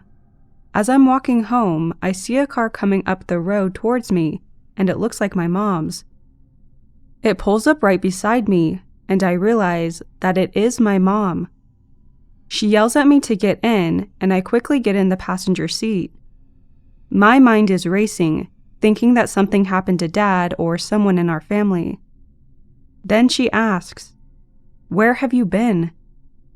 To cut a long story short, according to her, I went out around noon and was gone for nearly 4 hours. I check my watch, and sure enough, it was 4:06 p.m. I tried to explain that it wasn't possible and that I just left the house. If I wasn't such a sensible, honest person, she might have thought I was lying, but instead, she was worried. She thought I'd blacked out and convinced me to go to the doctor a couple of days later, which I did. I was then referred to the hospital for an MRI. As far as anyone could tell, nothing was wrong with me. This was on my mind for a good few weeks after it occurred, and I realized that whatever happened must have happened on the way to the store, which explained the school kids. Oddly, I didn't notice the change in temperature or daylight. However, given that it was a warm but typically overcast English summer, there probably wasn't much of a change between noon and 4 p.m.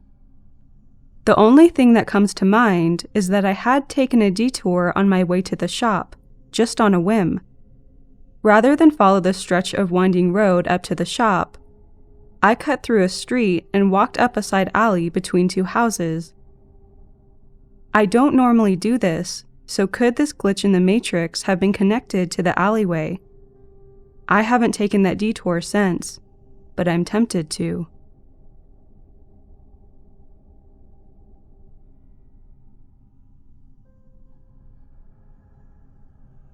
I was once standing in the kitchen of my home, having a conversation with my brother, when we both clearly heard my voice coming from the living room. It sounded like I said, "Hey, babe," as I would say to address my husband, whom I've since divorced. As we both looked at each other confused, in walks my ex through the screen door, who was on the front patio with a cigarette. He says, "Yeah?" And I told him it wasn't me. My brother and I explained that we both heard it, but it wasn't me. No one else was home besides the three of us.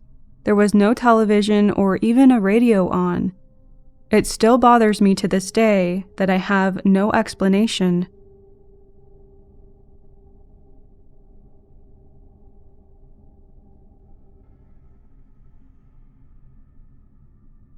A few years ago, I worked as a deputy sheriff in a small county in Oklahoma. I was fortunate enough to work for the county where I grew up, so I already knew my patrol area long before I was tasked to patrol for it. One particular day, I had signed on and was driving into the station, as I observed a car up ahead of me who appeared to be going pretty fast. I clocked him at 95 miles per hour in a 45 mile per hour zone, so I was definitely going to stop this car. As it passed me, I flipped a U-turn on it, and I heard the car's engine rev and the gear drop, and before I even made the complete turn, I knew I was in a pursuit. I immediately felt the adrenaline, but was able to follow them for several miles at very fast speeds, until I came to this particular T intersection. I've known about the T intersection ever since I was a kid, and I had worked a crash 2 weeks prior where a teenaged kid had died by going too fast and not seeing the T in enough time. As I'm approaching the T heading north, I look down to see my speed at 123, and I start to panic because I'm already 3 houses, maybe 2,000 feet from the T. I know there is no way I will be able to stop, and I basically accept the fact that I'm going to die. I remember this weird feeling about me, and it was almost like I blinked, and I was past the intersection heading east at 80 miles per hour, directly behind the suspect, who was a good 15 seconds in front of me, maybe a few miles. I cannot for the life of me make any sense of this, and honestly, I'm a bit shaky as I write this on my phone. I have searched for years for any kind of explanation, and the only 2 people I told made me feel like I was absolutely crazy for mentioning it.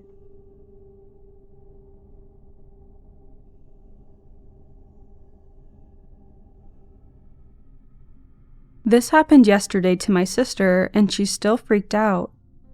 Due to the pandemic, she's working at home, and every midday she goes to our parents to take the family dog out for a walk.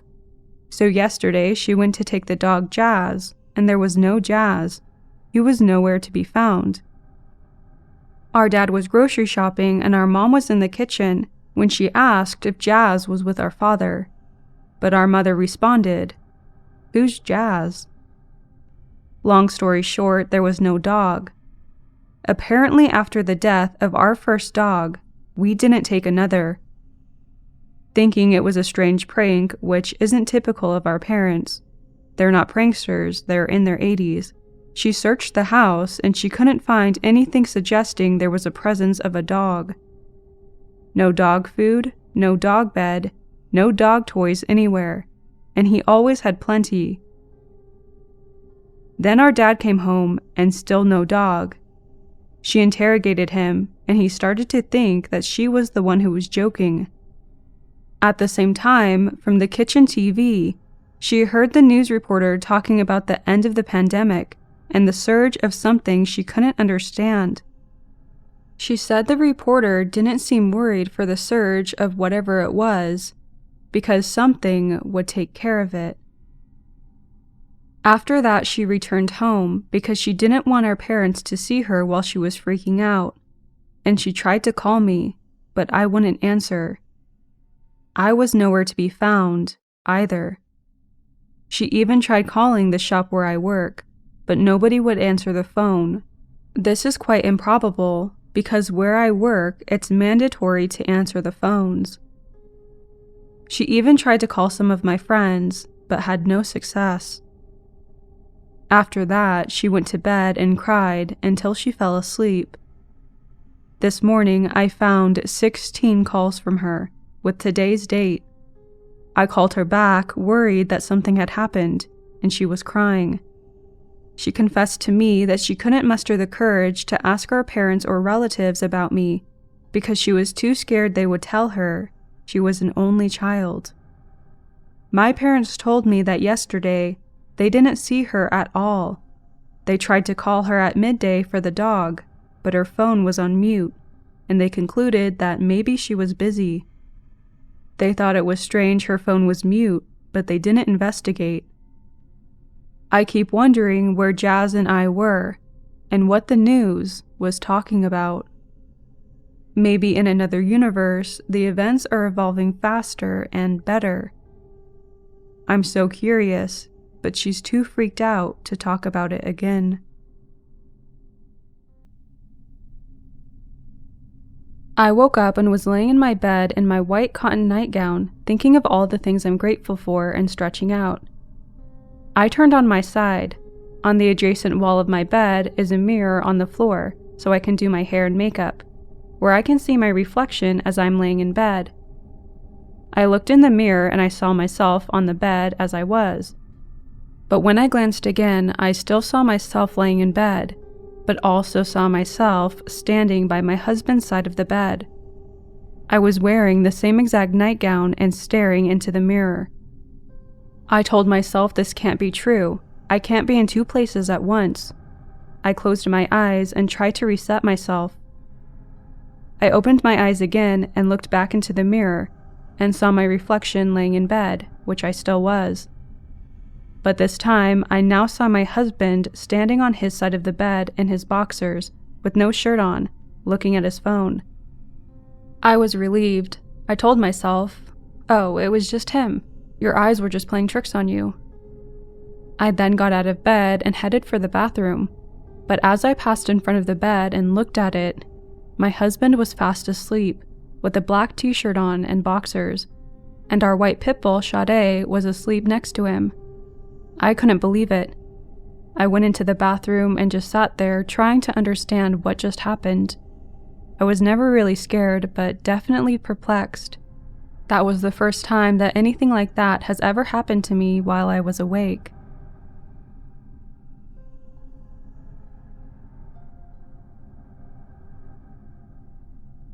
Sometime in 1961 or 2, my family piled into our station wagon in Flagstaff, Arizona, and headed out for Burbank, California to visit my mom's sister and family. We consisted of my dad, the driver from hell who wouldn't pull over even if you were bleeding, Mom, our go-to guy, my sister, 1 year older than I was, me, about 10 or so, my oldest little brother, 7, an okay guy, second brother, 4, a rocker and bouncer, he drove us all crazy, and my baby brother, about 1. I have no idea what highway we took to get to California, but it was way before freeways, so the drive was hot and miserable, especially since my dad smoked the whole time. Just when I thought I couldn't take another minute of this fun, my mom said that she needed to use the restroom, so Dad said that he knew of a truck stop up ahead and we could stop. Before the truck stop, Mom saw a little cafe on the side of the road and said that she needed to stop now. We all piled out and went into this little log cabin-looking place, ready to eat, pee, and stretch our legs.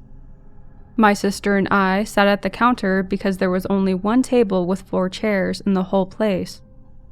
At the end of the counter, a boy, maybe in his early teens, sat hunched over on a stool with his head down. He never, ever moved the whole time we were there. A huge man came out from the kitchen through some curtains, and we all ordered breakfast. When he brought out my sister's and my plates, he bent down and said, "You two are very lucky. You both got double yolks in your eggs." We looked down, and it was like 2 yellow eyes were staring back up at us. My mom was raised on a farm, and she said that sometimes happened, and to just eat it and be quiet. After everyone finished with the food, Mom and Dad ordered beers, so my sis and I went down to their table and they ordered us Cokes. The old man got down really close between my sis and me and sat the Cokes in front of us. God, he stank. I took a sip of my Coke and, horrified, told my dad that there was whiskey in it. He said I was crazy, but my mom tasted it and gave it to him and said there is whiskey in there. He didn't say anything to the old man. He just drank both of our Cokes, paid the bill, and we left. As we were walking out, the old man took one of those old-fashioned rolls of candies and broke it off in half, giving one half to me and the other half to my sis. When we got into the car, she leaned into me and whispered, "Don't eat that. It's poison." About 5 or so miles up the road, we passed the fancy truck stop that we should have stopped at, with all the lovely cars and trucks and people all around, a very safe place. On the drive back home, my sister and I saw the truck stop and then looked for the creepy little cafe we had stopped at on the way. We kept our eyes out all the way to Flagstaff. There was no cafe, but our broken roll of candy was still on the floor of the car.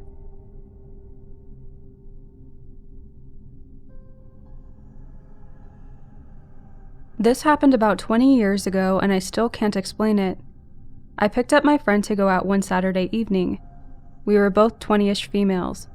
I was driving, and we were blasting the tunes and laughing, ready for a fun night out. To get to our destination, we needed to hop onto the freeway for a quarter mile, and then off at the next exit. I turned onto the freeway on-ramp, not realizing it was under construction. Like a dummy, not paying attention to the ramp closed sign. Suddenly my friend screamed, "Look out!" The road was just gone. We both screamed. In front of us was a great big construction hole. But the next thing either of us remember is being at our destination. There's no way we could have not crashed into the hole. We didn't even really talk about it until days later. It was like we both just forgot about it. I drove past the exact spot soon after, and it was in fact a giant hole. How are we here? Alive, not injured, car not scratched? And what happened to those 5 or 10 minutes before realizing we were going to crash and being at our destination?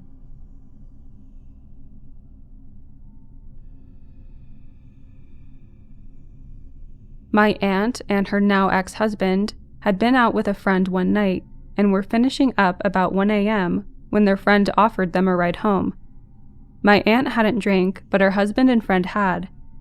Everyone gets in the car, and my aunt, who was notorious for never wearing a seatbelt, starts feeling odd and buckles up. Her husband, already buckled, teases her about it since it's out of her character, and their friend doesn't wear his to prove a point. As they were exiting the highway, the friend jerks and overcorrects, and they immediately roll off a fairly steep incline. They roll for what my aunt described felt like 5 minutes, then suddenly she wakes up and everyone else in the car is passed out. She gets out, and according to her, wasn't able to get anyone else out. Within a couple minutes, emergency responders and my mom arrived to see my aunt and her husband outside the car, while their friend remained inside. Now, my aunt never called my mom, and there was no log on either phone that my aunt had called my mom. But my mom swears that she got a phone call and heard the car rolling over and my aunt yelling, "He's dead! He's dead!" And then said something about the area that the car accident happened. My mom got on the highway and drove in that direction until finding the accident, within 10 minutes of it happening. I remember my dad heard the phone call too, and I remember waking up to my parents frantically trying to piece together who was going and where to go and that sort of thing. We waited at home for my mom to return, eventually with the news that my aunt's friend had passed away, but that her and her husband had survived with minor trauma. Later, my aunt talked about the intuitive feeling that she had beforehand about the seatbelt, but she had questions about her phone. She remembers screaming, "He's dead," and that she was referring to her husband at the time. She said he had died there and that she wasn't able to get anyone out. But then out of nowhere, she was out of breath and kneeling over her unconscious husband right before the paramedics arrived. She lost her phone in the crash and was never able to find it either.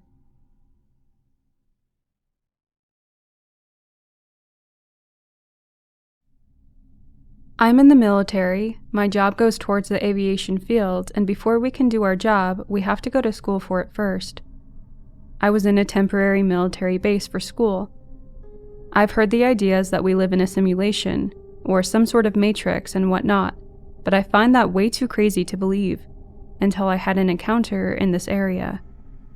Since we were in school, we weren't allowed to drive at all, so our class and myself didn't have any transportation anywhere, like the store or barbershop on base, which was about a 12-minute drive from our barracks to there. However, there are buses that transport you to places such as medical, store, school, etc., so I always had to take the bus to go anywhere. I liked it though because it was always on schedule, and every time I was on the bus, I would just look at the helicopters, airplanes, and jets. School schedule was normal, and it was from Monday through Friday, and we had the weekends off. Every Monday, though, we had to show up to school with fresh haircuts, so that meant we had to go to the barber shop to get haircuts on Sunday. The barber shop was next to the store in base. The first bus would leave at 9 a.m. on Sundays, and that was the bus I would get on. So I'm going about my day, looking at the sky, and I remember it being 9:05 a.m. on the spot, when suddenly there was an American airline plane that just stood still, not moving. Like it was just in the sky, not moving. I was by myself, so nobody else saw it. It lasted about 2 minutes and then started flying normally again. When I got back to the barracks, I told my class, and they called me a liar, and told me the reason I made this up was because I wanted them to wake up early on Sunday. I brushed it off and came to the conclusion that it was just the angles that I saw it, and it made it look like it was hovering or not moving.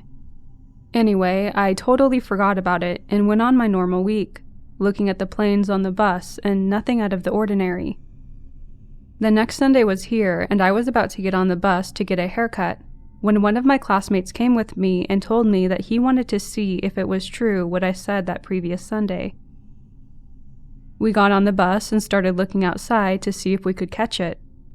Sure enough, the time was 9:05 a.m., and the exact same spot where I saw the plane not move, I saw it again, and so did my classmate.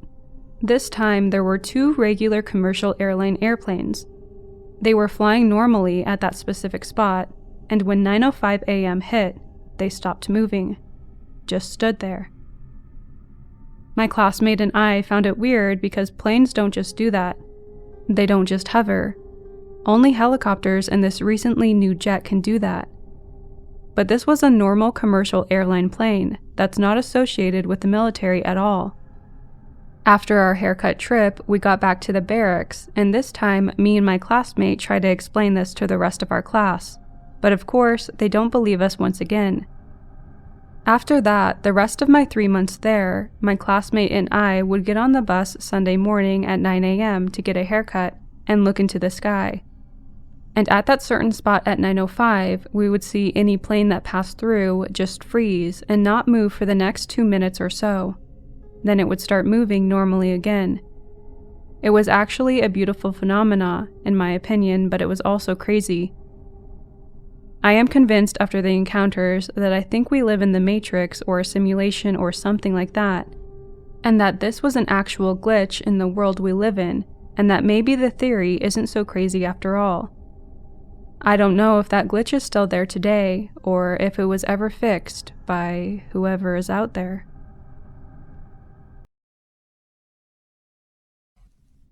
I was driving one morning.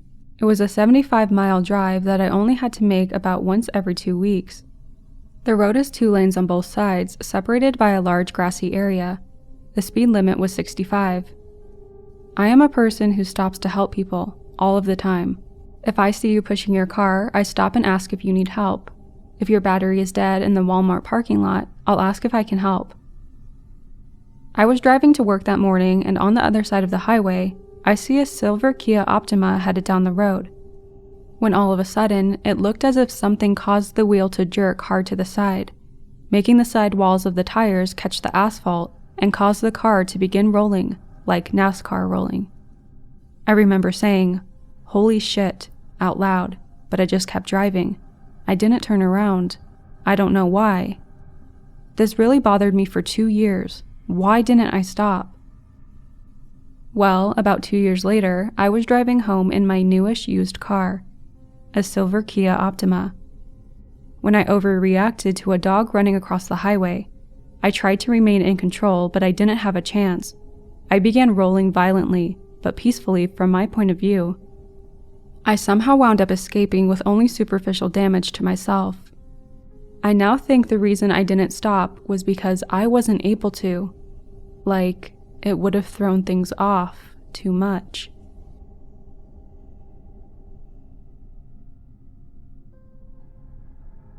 I'm 39 and I can remember 2 instances where time paused. First, I was on a noisy school bus in 5th or 6th grade. I was reading a book and became aware of complete silence. I looked up and around and everyone was completely still, with absolute silence.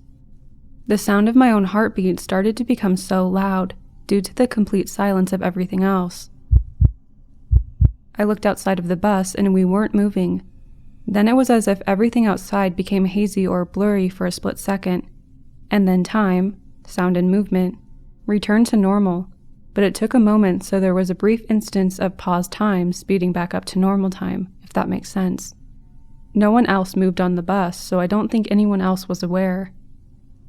The second time I was at work, early 2000s at a medium-sized hardware store. I was working in the back corner and heard someone an aisle over looking through the nuts and bolts drawer. I had a question for my boss, so I spoke over the radio. No answer, so I asked again. Again, no answer. I started walking towards the front registers where the boss would be and realized the only sound was my footsteps and breathing. There's usually music playing, people talking, and clicking of metal tools as people look at them. When I passed the end of the next aisle, the customer that was looking at the nuts and bolts was staring at a bolt in his hand, so I didn't think anything of it and I kept walking. Every aisle I passed, every person was motionless and soundless. The people who had stopped mid-step were the most alarming. My footsteps seemed so loud and my heart started to race. Less than a minute after I hadn't received a reply on the radio, as I rounded the corner to where the registers were, all movement and sound returned to normal in an instant. At the same time, I felt dizzy and had to grip an end cap to stay standing. After my boss finished with a customer, I asked if he had heard me on the radio. Neither he nor my coworkers had heard my 2 attempts to ask a question. I really liked that job in that store, but on a few other occasions I felt weird sensations in the same area I had been when time stood still. I worked there 5 days a week for over a year after that, and went in every section every single day, so feeling strange only in that one aisle on a few other occasions really stands out to me.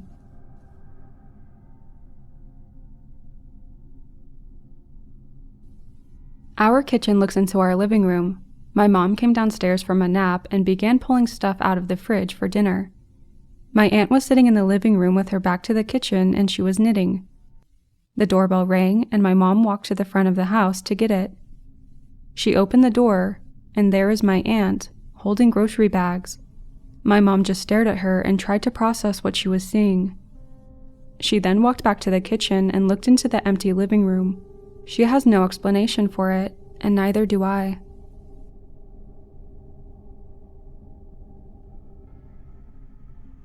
My brother tells me a few weeks ago he was driving on a pretty busy road in our small town. He was approaching a part in the road that has another road that runs across it with stop signs on each side. It was a 2-way stop. He said as he was approaching, he instantly got the urge to throw up. He didn't feel nauseous or anything, but he knew that he had to stop and throw up instantly. So he stops the car, opens the door, and pukes. And as he's raising up to close the door after he finished, he noticed a large truck run through the stop sign, going 60 to 70 miles per hour. The way he described it, he was driving and everything happened instantly, and something made him stop and throw up to avoid getting hit. Maybe not that creepy to some, but the way he told it gave me chills. He says after he threw up, he didn't feel sick at all. He went home and ate dinner, and absolutely had no symptoms whatsoever.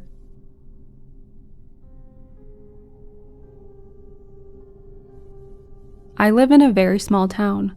We have a small grocery store, hardware store, you know the drill. I was done getting groceries and hopped in my car to head home. As I pulled up to the end of the driveway of the store, blinker on to get to the main road, I see a big white, lifted Chevy pickup driving toward me that I needed to wait for. I watch it as it drives closer to me, remarking to myself that it looks so similar to my husband's, just older and rusted around the edges. It even has the same black emblem and large iron cross bumper. As the truck goes past me, my jaw nearly fell open. Staring at me intently was a man almost identical to my husband, but with a longer, graying beard and gray hair around the ears. I gathered myself and pulled out behind the truck and up to the stop sign that followed. He was still staring at me in his side mirror, glancing away and then staring at me again. He took off at the first chance he got, and I tried to follow to see which direction he took, but a car was coming and I couldn't get out behind him in time. The truck sped away toward my road, but I don't know if he turned in that direction or not. I know that's a little crazy, but I couldn't help feeling that total connection I feel with my husband when I saw his reflection in the side mirror staring at me. It gives me goosebumps to think about, because it was like he knew that it was me, and I was the wrong age, and that he needed to get out of there before I could follow. I got home and my husband was there working in his wood shop. I told him about it and he chuckled and asked if he looked hot when he was old. I mean, he did, if it was really him.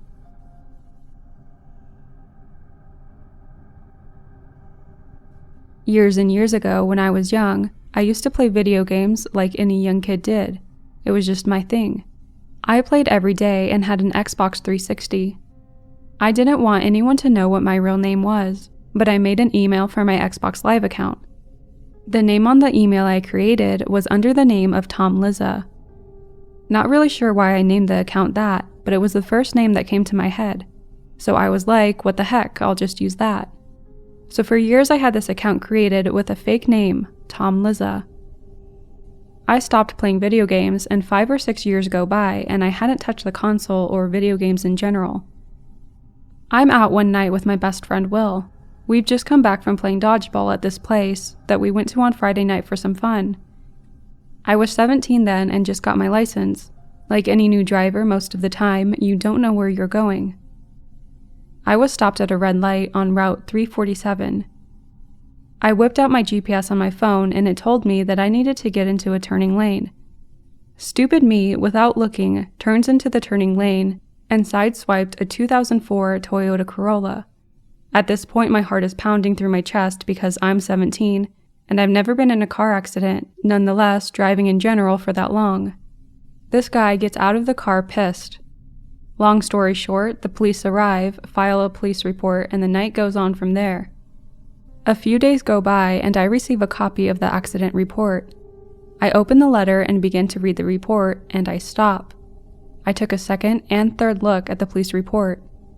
The name of the person I got into an accident with was Tom Liza.